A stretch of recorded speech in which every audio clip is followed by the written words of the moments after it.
মাননীয় স্পিকার, একটি দেশের অর্থনীতিকে টেকসই ও শক্তিশালী করবার পেছনে যে কয়টি স্তম্ভ গুরুত্বপূর্ণ ভূমিকা পালন করে তার অন্যতম একটি হচ্ছে শেয়ার মার্কেট বা পুঁজিবাজার।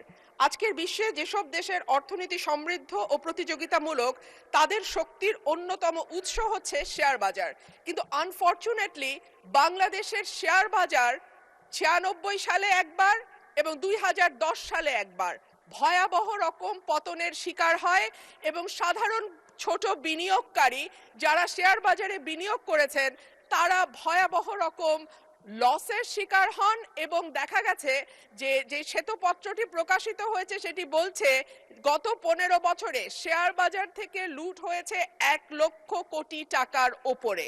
মাননীয় স্পিকার, এই 1 লক্ষ কোটি টাকা সাধারণ মানুষের টাকা, যেই মানুষগুলো তাদের সমস্ত সঞ্চয় হয়তো শেয়ার বাজারে বিনিয়োগ করেন, সেই মানুষগুলোর টাকা, এবং এগুলো লুটপাট করা হয়েছে একটি বিশেষ গোষ্ঠীর মাধ্যমে, একটি বিশেষ কিছু ব্যবসায়ী প্রতিষ্ঠানের মাধ্যমে, যাদেরকে কখনোই বিচারের আওতায় আনা হয় নাই।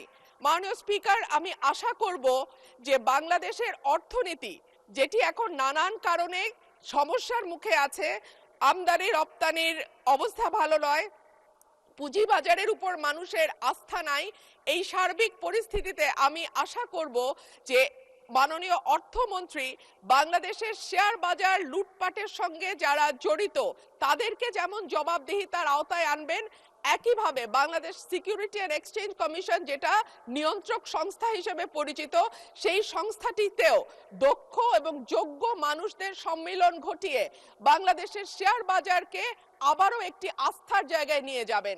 ধন্যবাদ মাননীয় স্পিকার।